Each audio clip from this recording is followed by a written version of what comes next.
Welcome to the HMO Property Show. By investors, for investors. Catch us weekly as we discuss all things cash flow positive property investing. Whether you're a seasoned investor, a new landlord, or just curious about property investing, this is the podcast for you. Sponsored by the Co-Living Collective, your trusted partner in creating vibrant and sustainable shared living experiences.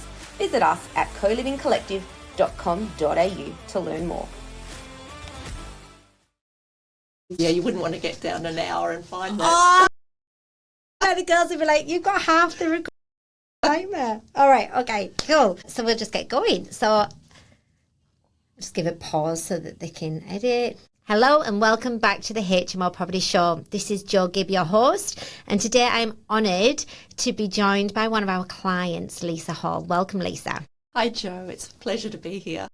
I've been excited about this podcast because I want to give a little bit of context as to why I've invited Lisa on today for a bit of a chat. And back in June, we emailed out all of our clients to ask if they would support a project we're doing with Worthy Australia. Now, there is going to be a separate podcast talking about all of our partnership with Worthy, but just to give you the nuts and bolts of it, we as a business have aligned with Worthy to help safe havens to the market with Worthy Australia, who support women and children coming out of refuge. And they reached out to us and said there's a safe house that the Department of Communities need help with, and would living rooms help this? So we reached out to all of our clients and said, anybody like to donate so that we can fully furnish a house for a woman and her children who need to seek urgent accommodation before they even get placed into refuge?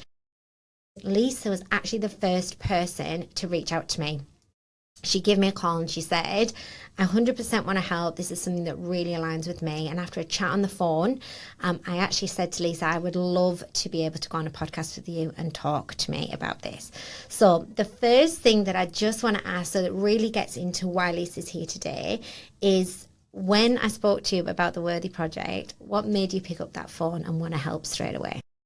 As soon as the email came through, I was working from home on that particular day, and I must have just been in a bit of a break, and I was checking my emails and I saw this come through and read it, and immediately my heart just went and something pierced it, because I had been in a situation where I needed to find a refuge, and I have this cause now in my heart to be able to help other people where I can, to if they need a refuge, because I'm now in a position where I can assist, and that has taken a long time for me to get there. But it just, as soon as I saw it, it just spoke to me. And I'd been reading a book called Worthy by Jamie Lee Kerner. And so all the ducks just aligned with, this is the right name, this is the right cause, these are the people I know and trust, and it's something that I...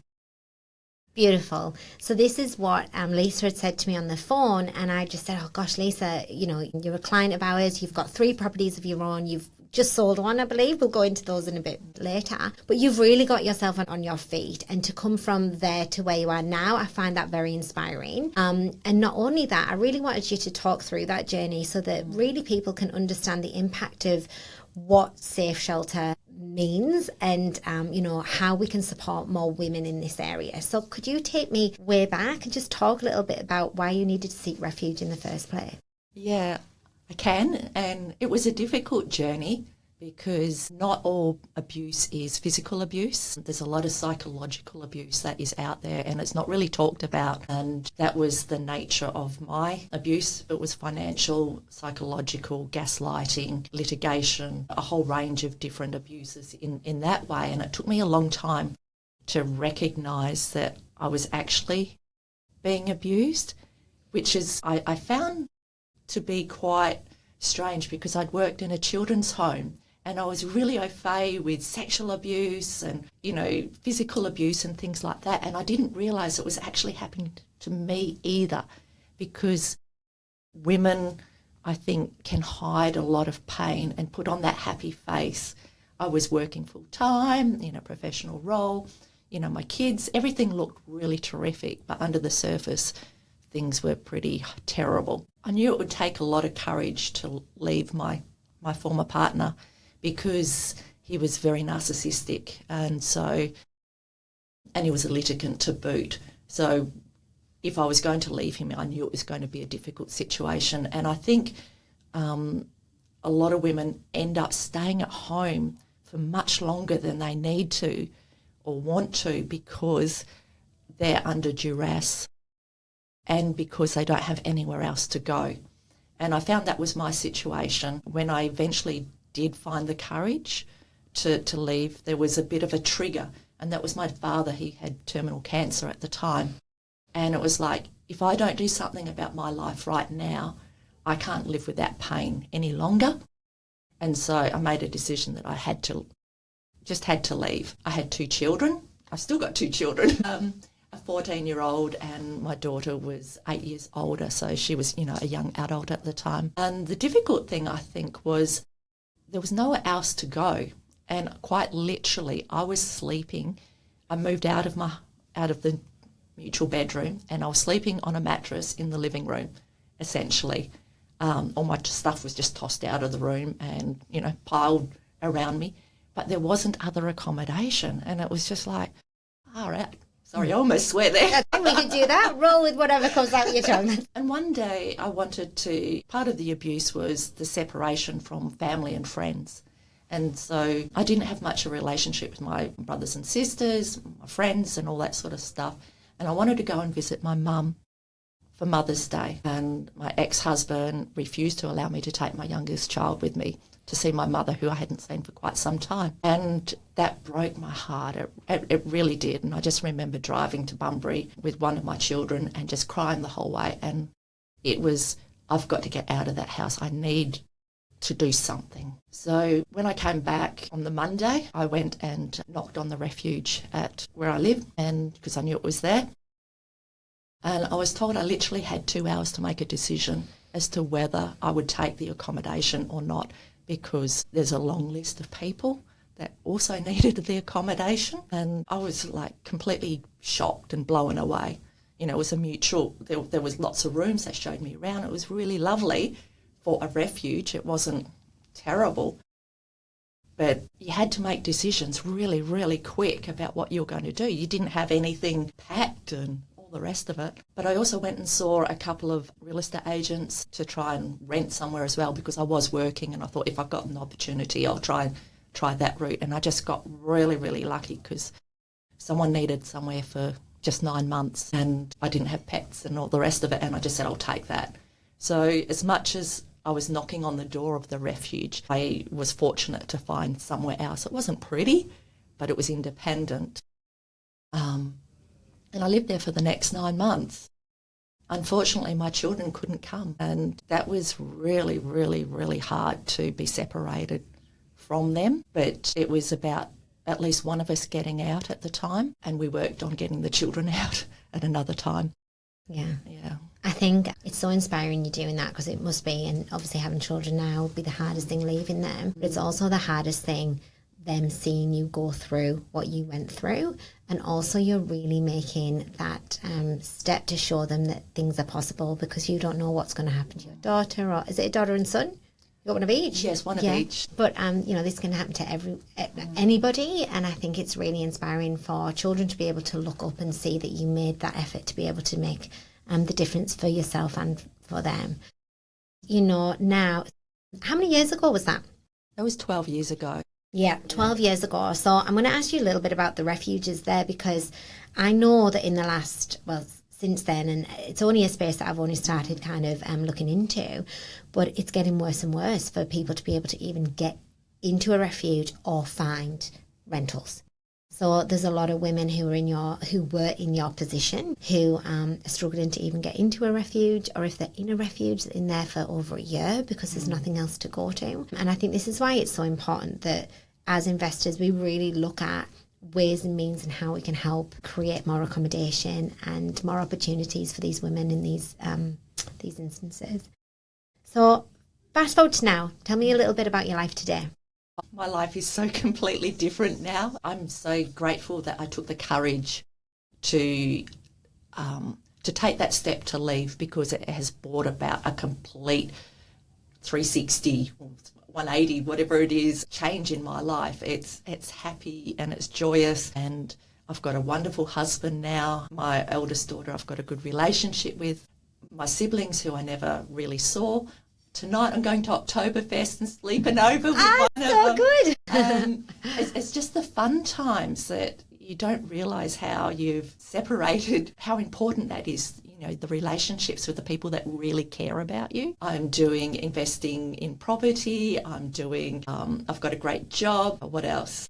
Well, I must say, I'll comment on, because I didn't obviously know you back then, Yes. but watching you come in the door, you were so bright, full of energy, your skin's glowing. You definitely don't look like the woman who was probably back 12 years ago, for sure. No, You definitely no. look like you're living the good life. And what I love about not only your support with the Worthy project, but also that you invest in these co-living spaces. So I just want to ask you as an investor why it's important for you to invest in those kind of ways. Well, property's always been my thing, and I thought that once I was free, that would be a vehicle that I could utilise, not only to bring forth my wealth, but to be able to help others. And my husband and I now, we had no idea about co-living properties or shared accommodation or anything, completely foreign. And once we started to hear about it, I thought that is a really fantastic way of being able to house a lot of people and be able to, single people it is, and free up housing for families that actually need housing, because singles sharing a house gives them relationships with others, gives them safe places to go, and these homes are furnished, so it's a terrific way to be able for somebody to jump from one place into something else really, really quickly. And I find that we're really proud to be able to house people that in that sort of situation, because it's quality housing, it's quality furniture, it's accommodation that's safe. And as an investor, I like to look after my tenants. It's not something that is a set and forget sort of scenario, because I don't get people that just, it's all about the money and they don't look after the houses and they don't maintain it, and it's just money grab, when there's so much more that you can do with housing and accommodation. It can really actually make a difference to people's lives. Yeah, absolutely. And do you feel that, obviously the houses that we bring to the market, and even when, the furnishings and the little touches, if you back 12 years ago walked into something like that, could you see yourself as staying there as that kind of solution for that moment? It would have made the world of difference. I walked out with next to no furniture. I literally couldn't take anything. And so it was hunting around second-hand shops, begging from friends if they've got a spare this, that and the other, and those sorts of things. And to be able to go into something that, everything is there and you just need your linen, and that would have made a world of difference. It would have taken out an awful lot of stress. Yeah, and we find that the different range of people that come in, different life stages that they're at, that ease is what makes it just incredible for somebody to be able to move on from a situation, start rebuilding their lives. Why do you think it's important for investors to think both with their hearts and their heads? I think accommodation and housing is sort of like one of the fundamental things that people should be entitled to, and it's so difficult to get accommodation these days, and I really feel for people that are struggling out there. And so I don't think you can be cold-blooded about it. The investment properties I've had, people have been allowed to have pets, for example, which is a huge thing for people that do need to leave their situation. Didn't you have a cat and you couldn't take your cat? Do I remember that? Yeah, wasn't allowed to take the cat. I'm lucky enough to be in my own home now, and I've got chickens. It's fabulous. Take me back to the question. It's about getting investors to not just think from their heads, but from their hearts. So I think housing, it does need to make financial sense. You can't go backwards, and you do need to make money, and that's a fundamental given. Otherwise, you can't go ahead, and you've got to charge reasonable rents. But they don't have to be stupid and exorbitant and being seen as a money-grabbing tool. And one of the things I like about the co-living and the shared house model is that it's more affordable for people.